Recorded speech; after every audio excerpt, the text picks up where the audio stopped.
This special presentation helps fill in the gaps between what Frank was doing during Born Again Season 2, but more importantly, it lets us know what he's been doing since the end of his TV show on Netflix. We are here to break down in its entirety the Punisher One Last Kill television special, full spoilers ahead. So again, this will be a breakdown, the recap, and diving deep into the spoilers. Now, if you want to hear just my spoiler-free thoughts, I've made a video on that, so check it out. But in the meantime, let's break this down. So since this was about 45 minutes or so, I want to break this into two chapters, and let's call the first chapter, What's Going On in Frank's Mind. Now, we open this with seeing Frank working out in his new hideout apartment after escaping Kingpin's underground prison at the end of Born Again Season 1. We can see that Frank is pushing his body to the limits, not only to be in the best shape possible to take out his enemies, but also to occupy his mind for all of his dark and deep thoughts and all of his tragic stuff that he went through in the past. Now, we see that Frank has a wall filled with his enemies and gangsters and mafia leaders and bosses, which just lets us know as an audience, like, this is the continuation of the mission that he was on in Season 1 and Season 2 of his Netflix show. So this to me is like a perfect example of how I think this special serves as almost like a soft reboot for the MCU version of Frank Castle, because maybe you might have forgot, like I forgot some of the stuff that happened in his Netflix show, but maybe you didn't watch the Netflix show. So I thought that this scene and also other scenes that we're going to talk about moving forward really helps the audience kind of feel like they're getting a refresher, but also rebooting the character in a sense, but also letting people know that aren't too familiar with Frank Castle, what he's going through. Now, Frank is currently staying in what they call the Little Italy district, and this place is kind of framed as like this very over the top and even kind of cartoonish place, which makes sense because it's very comic book accurate in regards to seeing this place that is ran over by crime, and it's escalated recently because of Frank having taken out a lot of the main people that were part of this major crime family by the name of Nucci's, and there is a power vacuum going on in this neighborhood, and it is publicly known that Frank was involved in taking out this family, and he was linked to this family because they were one of the families that were involved in his family dying.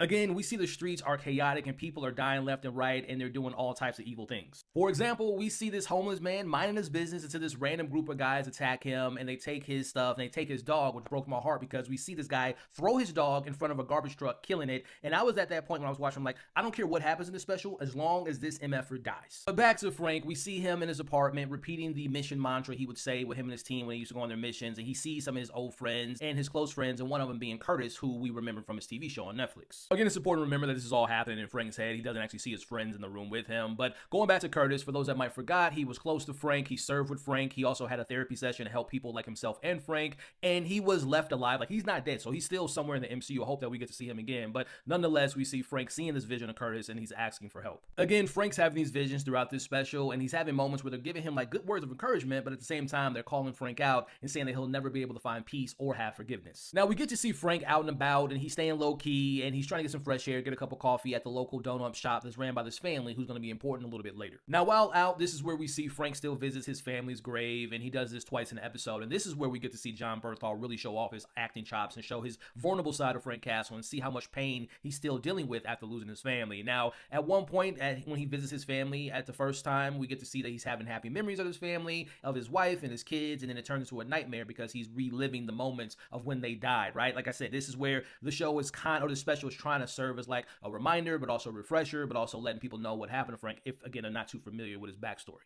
Again, Frank is here to take his own life, but he decides not to because he sees a vision of his daughter right in front of him, and it's kind of like an omen or a sign of like, you still have to go on, Dad. You still have to find purpose, as Frank is running from his past as the Punisher. Now, on his way home, this is where Frank runs into a loose end, and that being one of his biggest villains from the comics, and that is Ma Nucci making her live-action debut. Now, if you didn't know who this character was, you would think at first that she's approaching Frank in like a way of like, I need your help because she wants revenge after losing her own family. But it is here that we find out that it was Frank that killed her whole family, including her husband and her 3 sons, and he killed her youngest boy right in front of her by curb stomping his head into the ground. Now, for this, she put a bounty on Frank's head, sending out all the bad people that work for them to kill Frank, and this being the meaning behind the title, One Last Kill, that being Frank himself. Now, this is the first 20 minutes of the episode, so let's conclude and say this is the end of chapter 1. So let's pivot and move into chapter 2, and this is the last 20 minutes of the story, and let's call this the return of the Punisher. After learning of the bounty on his head, we see Frank sees a vision of Karen, which, you know, their whole relationship is kind of platonic, but also romantic at the same time. But in this vision of Karen, she calls him out for being a failure, for not protecting his family. But she switches and she finally embraces him and tells him there is still more for him to do, as it is time for Frank to kill the men that are trying to kill him. Now, I'm not going to go over each kill because I kind of lost count. I think he killed like 100 men in this special, but the action sequence reminded me of the Raid. It was so on point. And again, I said this in my spoiler-free review. I was shocked that Disney and Marvel and Kevin Feige let him do his thing when when it comes to the violence. Like, I'd imagine that Jon Bernthal was like, listen here, let me tell you something, Kevin Feige and Marvel, we're about to get to the extreme levels of Frank Castle and what he's known for, and they did not hold back in its punches. I mean, we see him go to the apartment next to him to save this family, and he uses a knife, he uses a baseball bat to hit the guy with the axe with his face, he uses the shotgun with precision. It was brutal, it was insane to see Frank Castle get loose. Now, he makes his way outside to see the chaos is like taking over the entire complex, which again reminded me of the Raid, but then we see Frank jumps off the balcony, he's taking out these men. It felt like a video game, which was awesome. He's killing these men left and right, but he's also saving people at the same time. Now, we see Frank eventually makes his way to the rooftop. He's running low on ammo, so again, this is where it felt like a video game again, because he has to use all the weapons near him. So he's taking the gun, he's taking the knife, he's killing all these people. It was so awesome to watch. Now, at this point, Frank's been stabbed, he's been shot, he has jumped off the roof at this point, and he's still going. Now, on the street level, he sees Nucci get in her car, and he's about to finish her. He's about to finish this whole thing that he's been going on, this vendetta, but he hears the scream of his daughter for help, and he sees the family from the donut shop earlier. They're now being attacked. So now we see Frank having to make a choice. He puts his vengeance aside to save the family as Nucci escapes, leaving the door open for her to return in the future. Now, inside this donut shop, we see Frank go beast mode. We see him going hand-to-hand combat in the most violent way possible. We see him using an axe to take out one of the guys. He uses a knife, stabs a guy in the neck, breaks his arm, but then we get this dude that comes in who's like super buff and big. It reminded me of the Thomas Jane Punisher with Kevin Nash when he fought him in that movie, but they're going back and forth.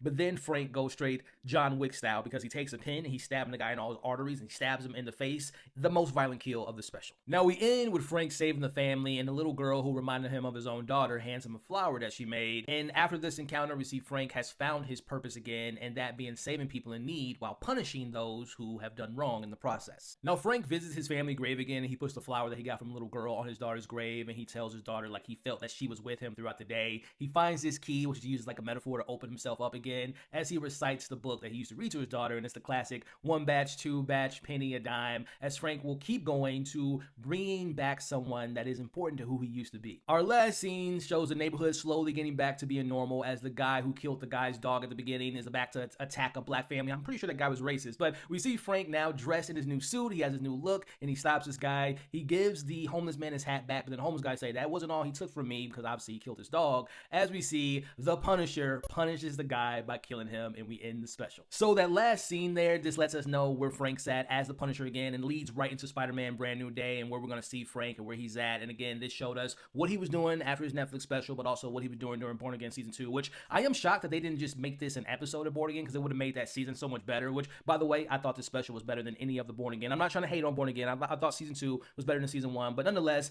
I said it in my spoiler-free review. I thought this was great. The performances, the action was brutal, the direction was great. Again, not only did we spend time with Frank with the action sequences, which was, again, awesome, but it was the mental stuff, the PTSD, the character work, the character study that really stood out to me. So that will conclude our breakdown and recap of The Punisher, One Last Kill. Let me know what you all thought. Let me know, what was your favorite scene? Do you want to see Frank Castle get a TV show again, like a Season 3, very similar to Born Again? Or do you want to see him get a movie? Or do you want to see him just like have these like special one-offs? So let me know your thoughts. Will he be part of Midnight Suns one day? That would be awesome. But again, share your thoughts in the comments. Check out all my Marvel stuff that I've done before. Check out some new stuff I have on my channel now. But thank you all for watching. Again, share your thoughts in the comments below. And for more discussions like this, consider subscribing and following for more.